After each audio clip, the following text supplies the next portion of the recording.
Hey everybody, Crash Hardy here with another pro wrestler interview. Today I'm interviewing none other than former European Hardcore and World Tag Team Champion with the WWF, Al Snow. Al, how are you? Doing great, and thank you very much for giving me the time today, Crash. Oh, not a problem. So are you ready to get into the questions? Absolutely. Rory, fire away. Alright, my first question for you is how did you get into the wrestling business? It's a bit of a lengthy story, but I'll try to abbreviate it as much as I can for sake of time and people's interest. um, I was 14 and decided that I wanted to be a professional wrestler, and at the time, you know, I tell people all the time, and I'm not exaggerating, becoming a professional wrestler is harder than literally becoming like a made man in the mafia. It's a very closed business. But that didn't stop me. I, kept at it for many years. I finally convinced Jim Lancaster uh, to agree to take me under his wing. In debt to him, and grateful for his willingness to do so. And May 22nd, well, actually May 11th. I've always said May 22nd, but it turns out it was actually May 11th of 1982 was my very first match in Springfield, Ohio. It was a 20-man touring over the top rope battle royal, and I haven't looked back since. Blessed to get to do what I love to do for 41 years. Well, that's nice. So how did you end up in Smoky Mountain Wrestling?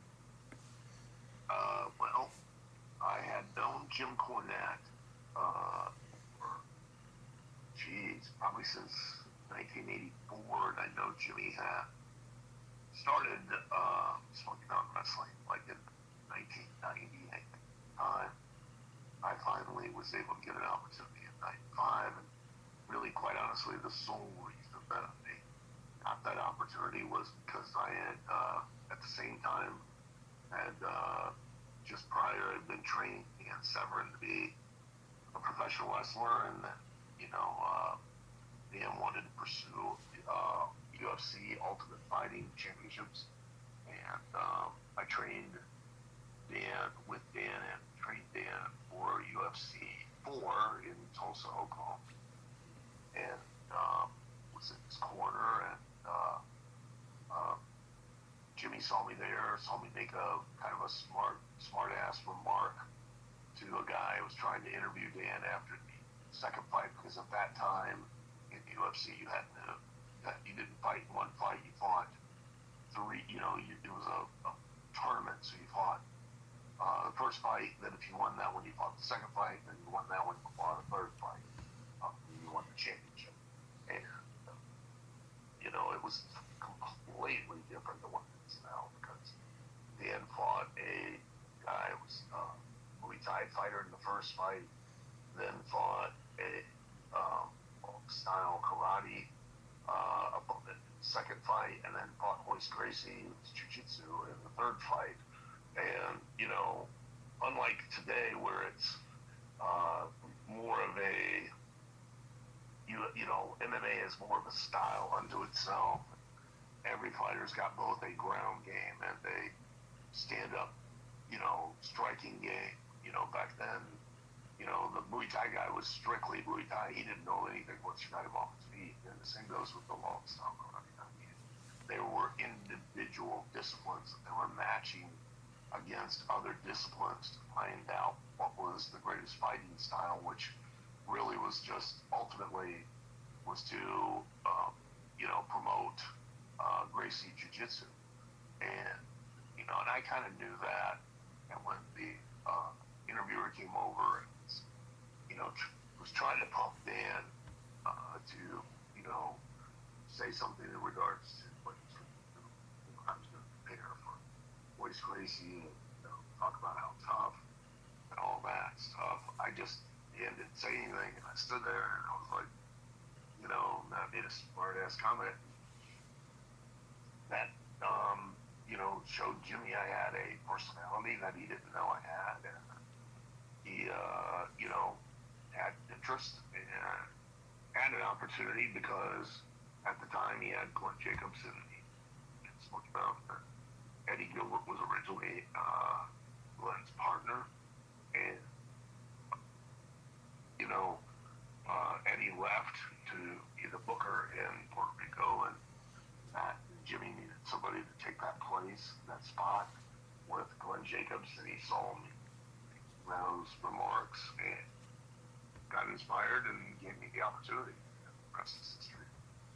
All right. Well, my next question might be a bit of a tough one. So, when you were in the WWF, you got stuck with a lot of lousy gimmicks. But if you had to pick between Leaf Cassidy, Shinobi, and Avatar, who takes the crown for the worst? Well, I don't think they were necessarily bad gimmicks. They just, what they were attempting to do was give me a definable character. And the problem was that at that time I didn't know then what I know now, and if I knew then what I know now, I would have been able to make them work. The Avatar gimmick was probably, that was an effort and an attempt by Vince McMahon to capitalize on the Mortal Kombat and Power Rangers craze that was very ultra popular at that time. And, he was trying to incorporate that into wrestling in some way. And that's, ultimately what he was trying to attempt to do. And I just, I didn't know quite how to do it with the Avatar gimmick. It was definitely a challenge at that time. Now, when I look back on it, hindsight's always 2020. I realize some of the mistakes I made, some of the things I could have or should have done that might have potentially made it work with an audience. But one of the biggest handicaps I had was, besides just, the lack of understanding and experience, was that at that time, not many of the WWF talent did things off the ropes. And, I was coming from Smoky Mountain, and, I'd gotten to a point where I could stand on the outside on the ring apron, in the middle of the ring apron, and I could spring up in one jump, land on the top rope with both feet. As I turned in midair, I'd do a 180 in midair, turn around, I'd be facing out towards the audience, and then I could literally backflip into the ring and land on my feet, or do a moonsault, either way.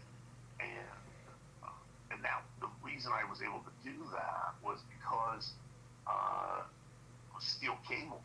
The ropes were steel cable. In WWF, they're real, actual rope, and because none of the talent used those ropes to do a lot of things, acrobatically or, during the body of a match, other than just to rebound off of them, they weren't kept very tight.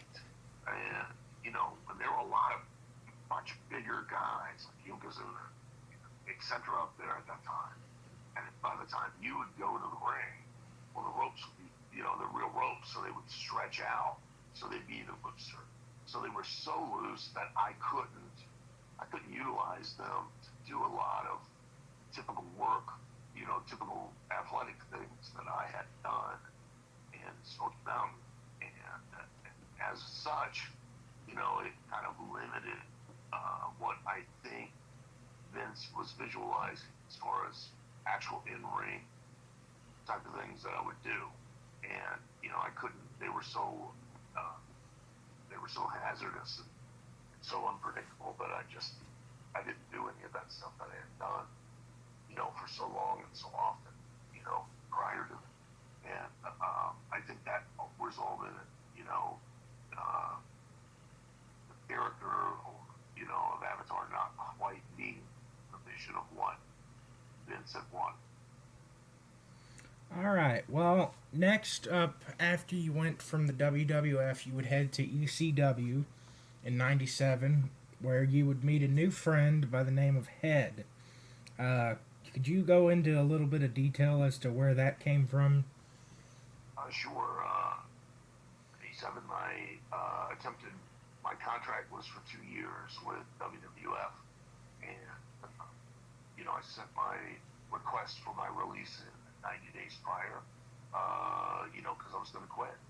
I knew that staying there in where I was at was going to never get me where I wanted to go, because there was already a created perception in people in the WWF's mind, Vince's mind, and other people's minds. So, I wanted to go somewhere else that I knew that I could go and get myself back over, make myself look like a star, and then that way, the plan was that I would do so in such a way that either where I was at would pay to keep me, or Vince or Eric Bischoff would pay to steal me away.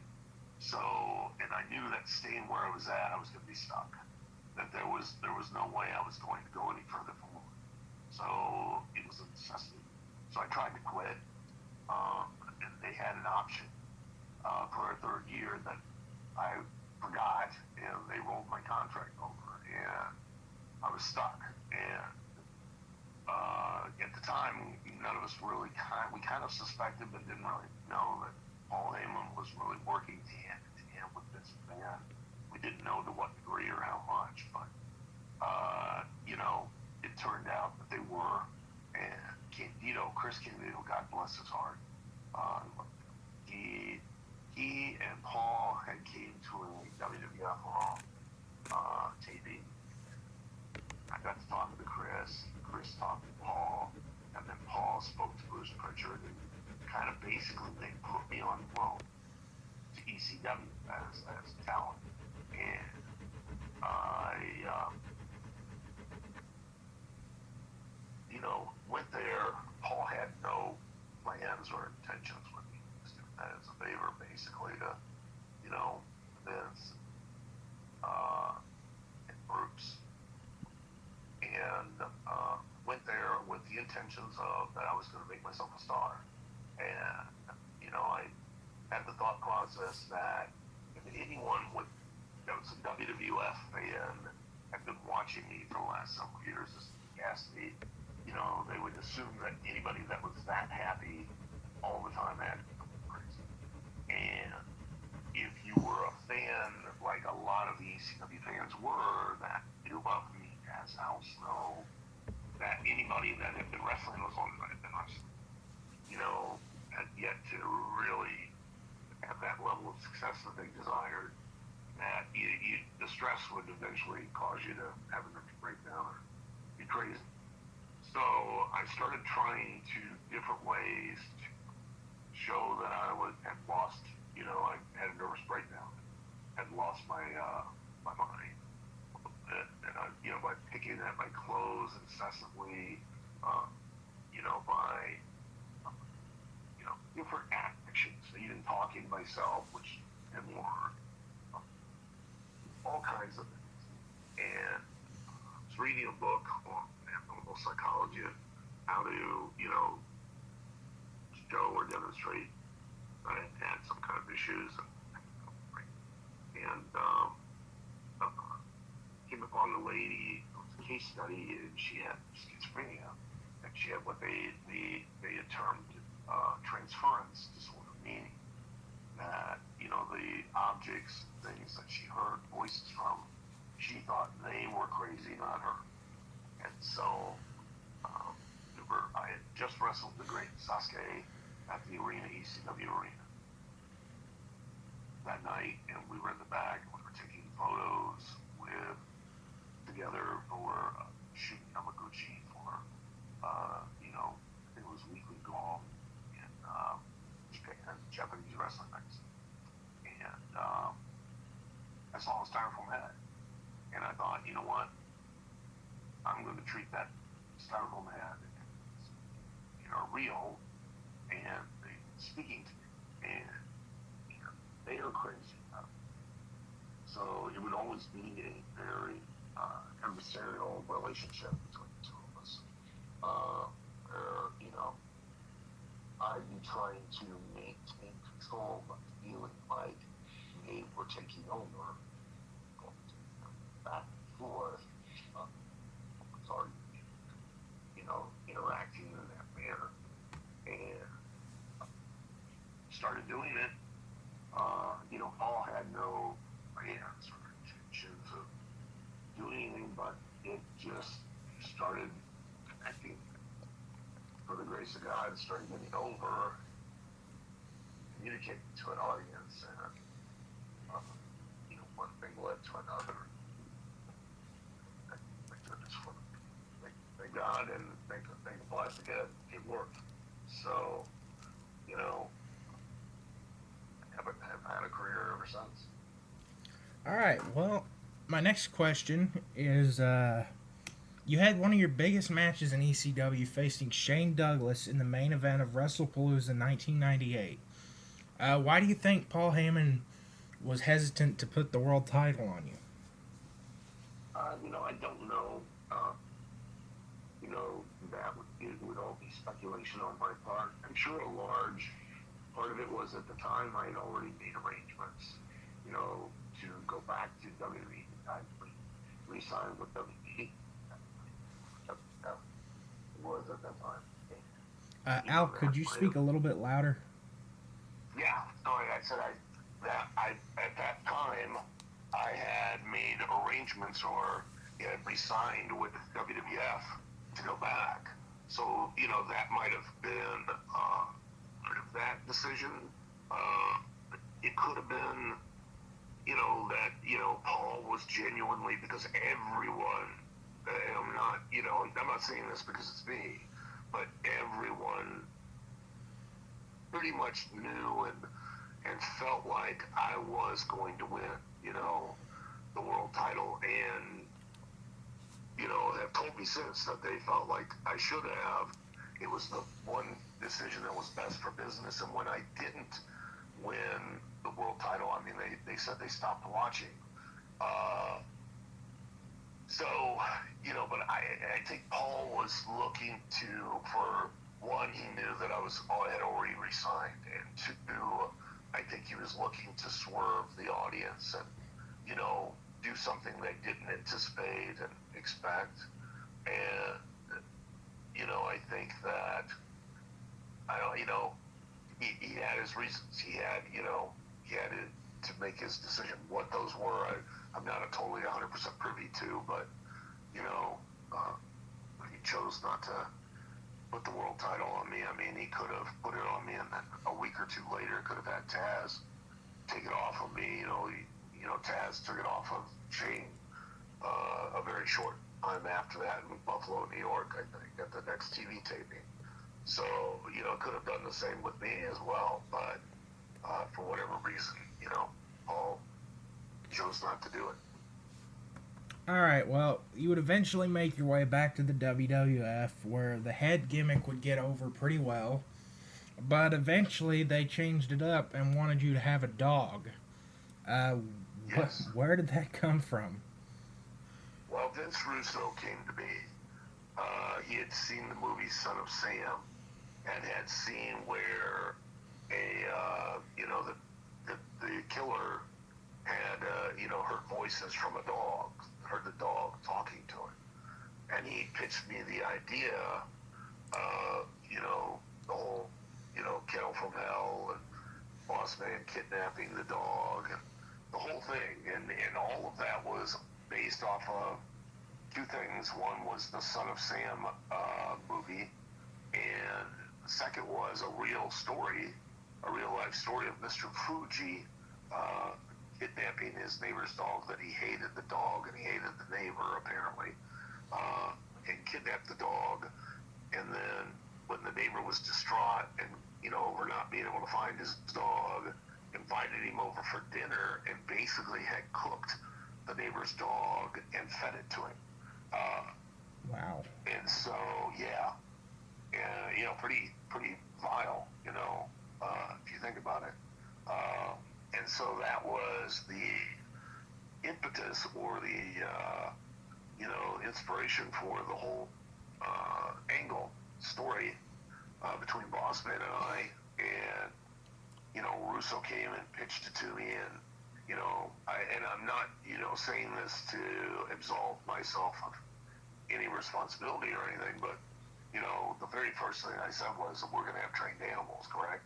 Highly trained animals, because if we don't, I need, even just the Chihuahua, I need a highly trained Chihuahua to interact with. Oh, yeah, we're fine.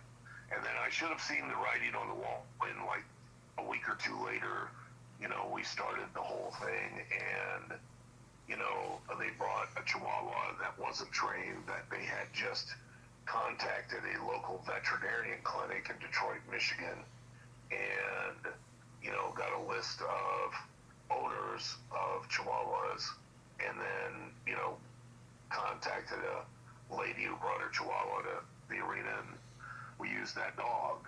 And then from there on, I used the same dog every single week, going forward. But it was never a trained animal. And the whole time, I would every single week, and I'm not exaggerating, every single week I'd show up at the building and I'd go, I knew it was still like a month or 2 months away, and I go, okay, we're going to have like highly trained animals, all under verbal command, by out of the same kennel, by the same trainers at this kennel from hell match. Yeah, that's we're going to do that. I'm like, okay, are you sure?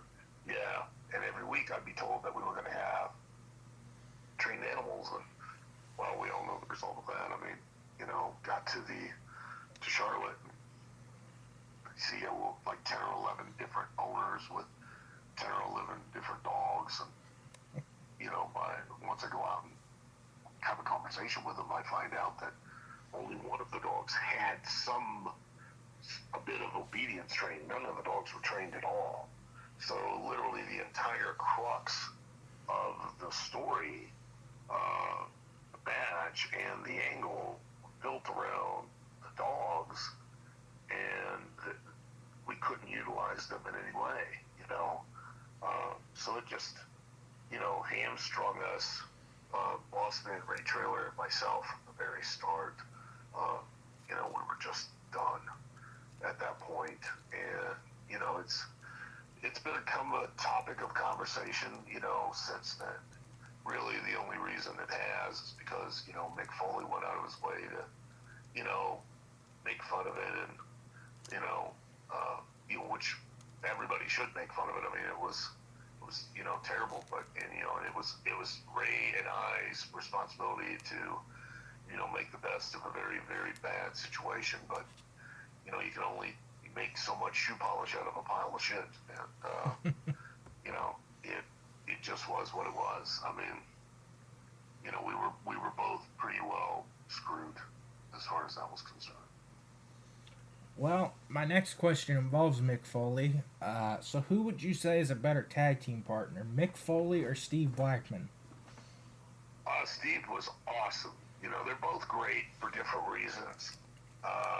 But Steve was awesome because he was such a great straight man, and Mick was great in the ring because, we could think on his feet, and, we didn't really have to plan or do anything. We just adapt, and Steve was great out of the ring when we were doing all the backstage vignettes and things like that,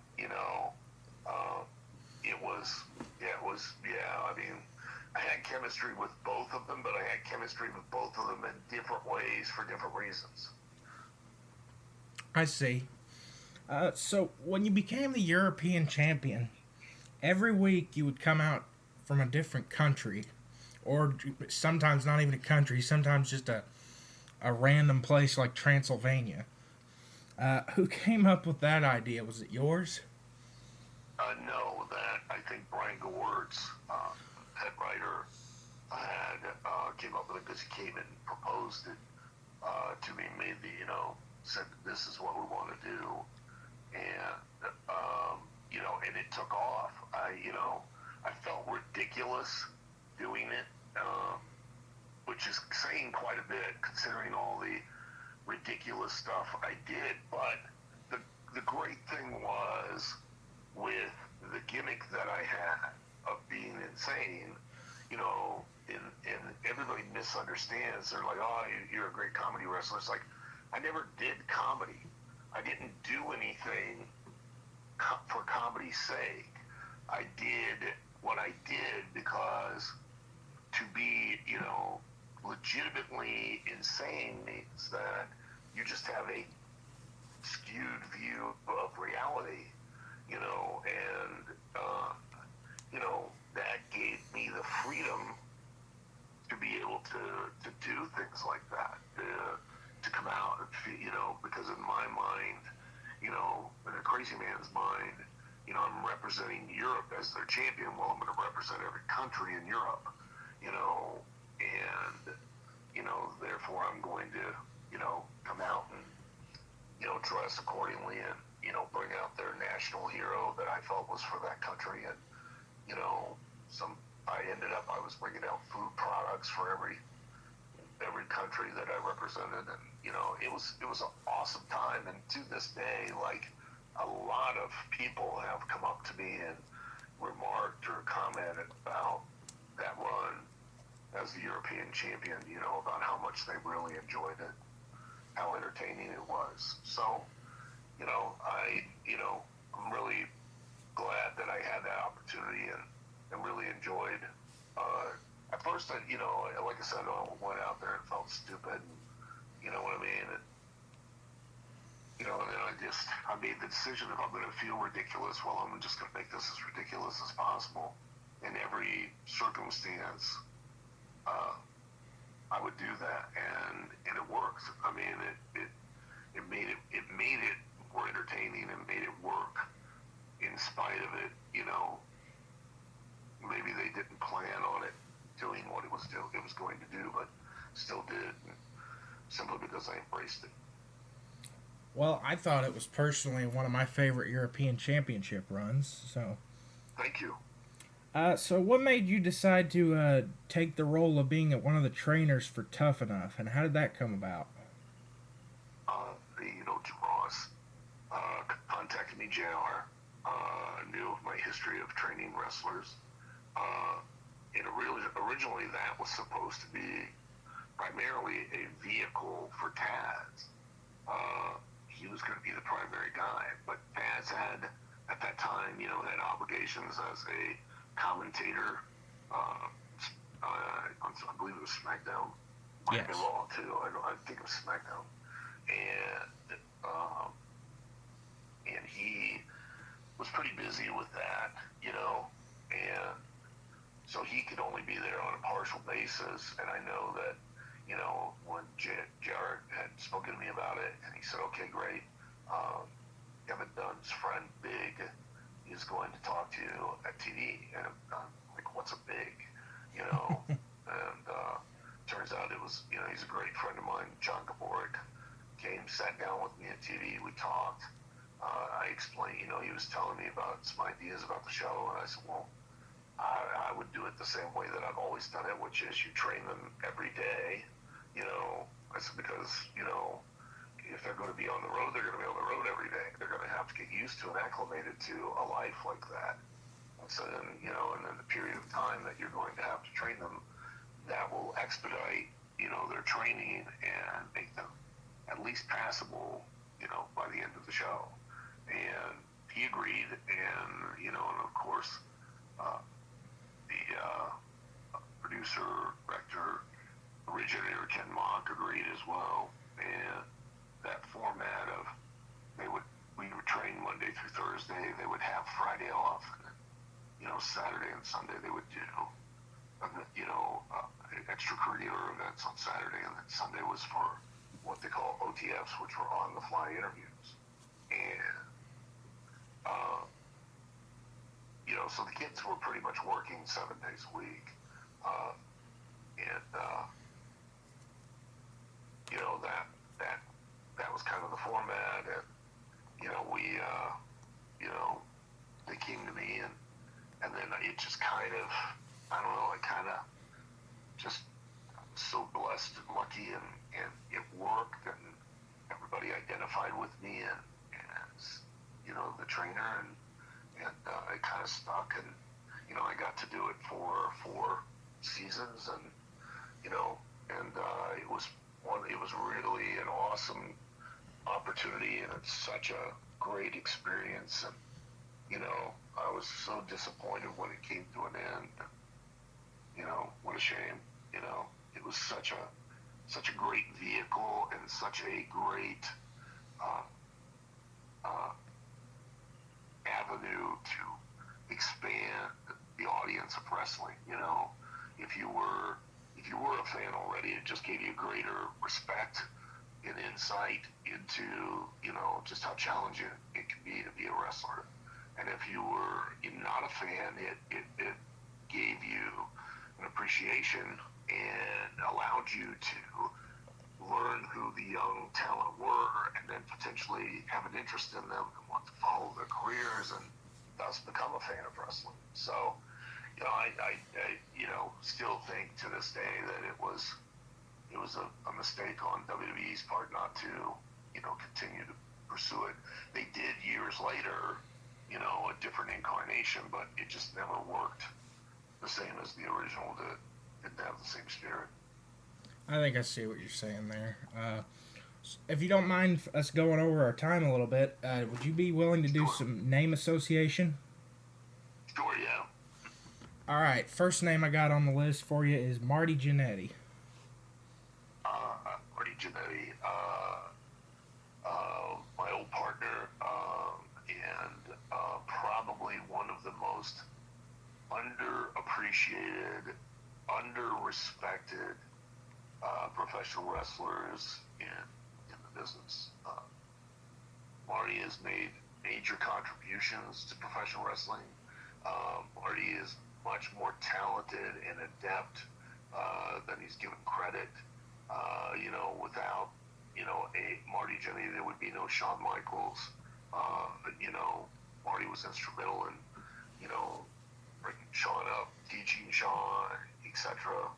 And helping to create the Shawn Michaels that everybody knows and loves. The Big Boss Man. Great trainer, what a consummate heel, and what a great human being, and what a wonderful person, and which is such an oxymoron. When he's such a great heel, and then at the same time you go, but what a great person. I mean, just a terrific guy, and he really was. I mean, he was a sweetheart of an individual, and in real life, but as a heel, boy, he was believable, and was vicious. Bob Holly. Great guy, and tougher than a crowbar, was Bob Holly, and one of those guys that you have a chemistry with from the get-go, and you just click with, both in and out of the ring. Crash Holly. Crash Holly, I mean, entertaining, and a bigger personality that allowed a smaller in stature guy to have success in a big man territory. The Rock. Great guy, really terrific person, and incredibly charismatic and entertaining guy in the ring. Kane. Very intelligent, genuine human being, who was able to, capitalize on an opportunity and parlay that into an amazing career. Shane Douglas. I think Shane is underrated as as a promo guy, interview guy, and a talent in the ring. I don't think Shane gets his due because he was really, quite honestly, was that guy in ECW that kind of made ECW feel like it was a major league company off of just his performance. Maven. David, a great human being, one of my kids.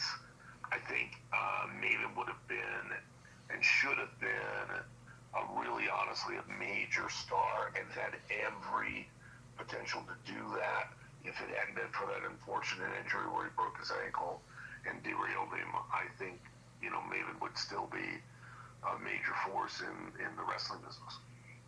Jim Cornette. Jimmy, very passionate, incredibly intelligent, driven, loves the wrestling business, obsessed with the wrestling business still to this day. And,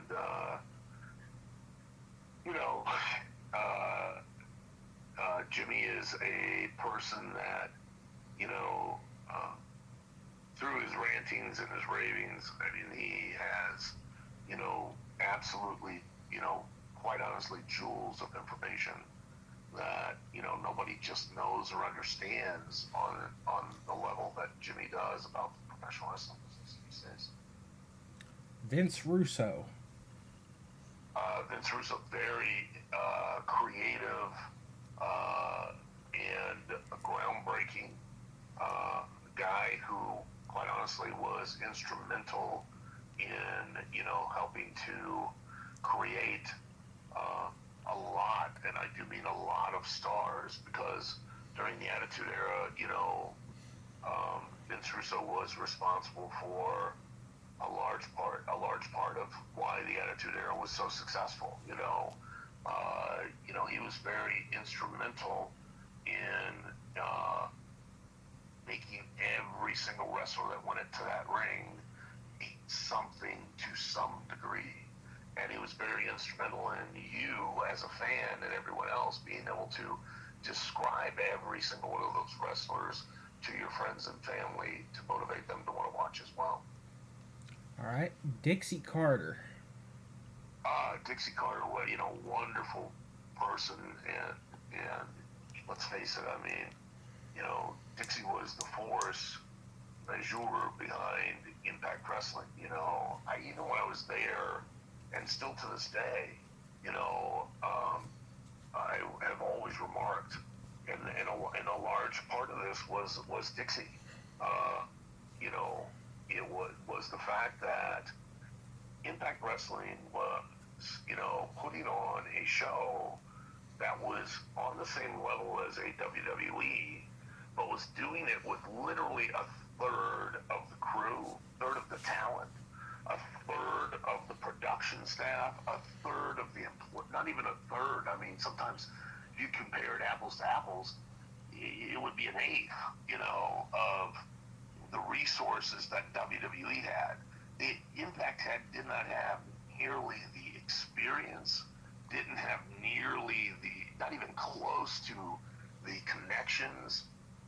WWE was an iconic brand, has been an iconic brand. When I mean iconic brand, I mean where Band-Aid is an iconic brand. Yeah, I see what you're saying. Vaseline, Kleenex, Harley Davidson.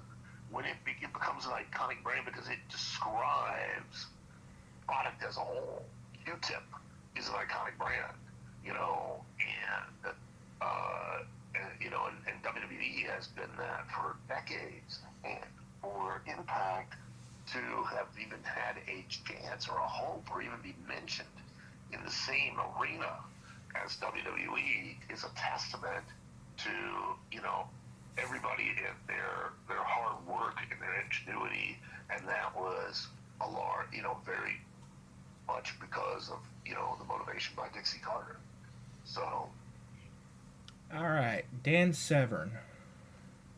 Dan Severn, the brick Dan Severn, he's such a great friend and such a great guy, but wrestling him, you might as well just wrestle a grizzly bear. I mean, guy is so incredibly strong, and just I call him the brick because you're better off punching a brick. You'd have more of a chance of knocking a brick out than you would have Dan. So tough and knowledgeable. I mean, he's got a black belt in judo. He's been such an accomplished amateur wrestler, and then into the UFC and etc. I mean, the guy just amazing athlete. All right, we'll finish off with Mick Foley. Mick Foley, he and I, great chemistry on screen, you know what I mean? Just for whatever reason, we just click. People get it and love it.